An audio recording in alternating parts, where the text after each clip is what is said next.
Hey folks, in this lecture we're going to learn something very exciting and powerful in Flask, and that is Jinja2. Before we start using Jinja2, it's important to understand what its name means and where it comes from. The word Jinja is actually taken from the Japanese language. In Japanese, the word Jinja means shrine. The developer of Jinja2, Armin Aranacher, chose this name because he admired Japanese culture. He liked the idea of a shrine being a central, meaningful place, and he wanted his template engine to be something powerful and central too, especially when building websites. So the name Jinja isn't just a random word, it was selected with care. Now let's talk about the number 2 in Jinja2. The answer is simple. Jinja2 is actually the second major version of the Jinja template engine. The very first version was just called Jinja, but as the project grew and became more advanced, the creator decided to build a new version that was better, faster, and more stable. That's why he named it Jinja 2. Jinja 2 is also very popular in the tech world.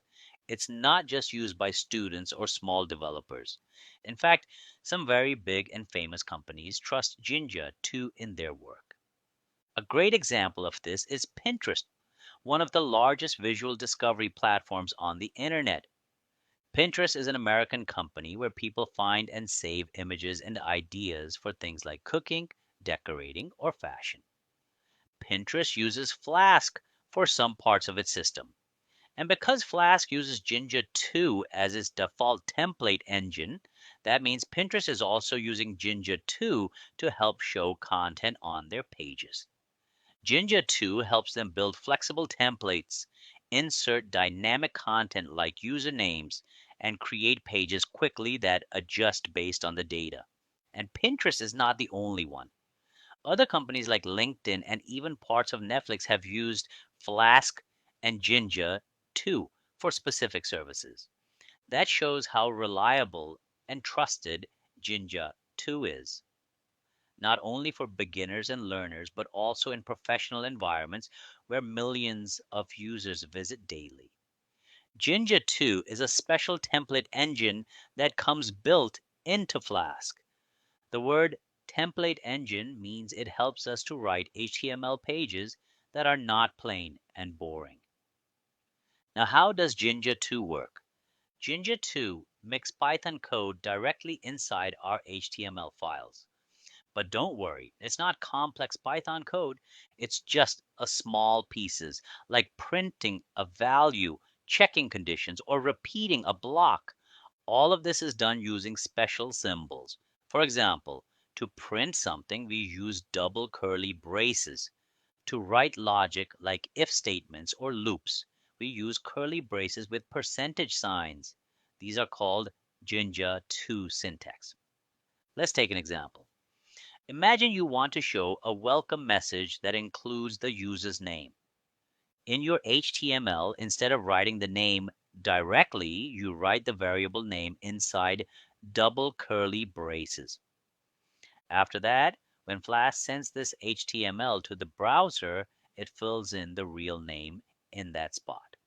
So if we wrote something like double curly brace a user's name and the actual user is Anderson, then the web page will show welcome Anderson. To use Jinja 2 in Flask, we follow a few steps. First, we make sure we have an HTML file where we want to use Jinja 2. These HTML files must be saved inside a folder called templates.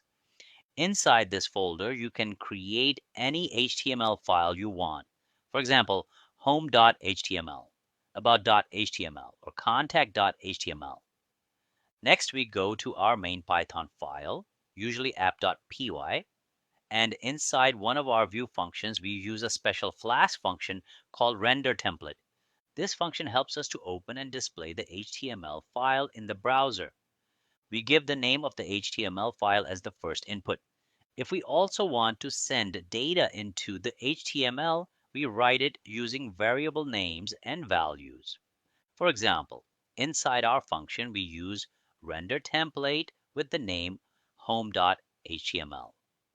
If we also want to pass the name of a user, we add user name equals Anderson. This way, the HTML file receives the value Anderson and can show it wherever we used the username variable. So this is how we connect our Python code to HTML pages using Jinja2 and Flask, allowing us to show real data like names or lists inside our web pages. In the next lecture, we'll learn how to organize templates using layout files and inheritance, making our web pages cleaner and easier to manage. See you in the next lecture.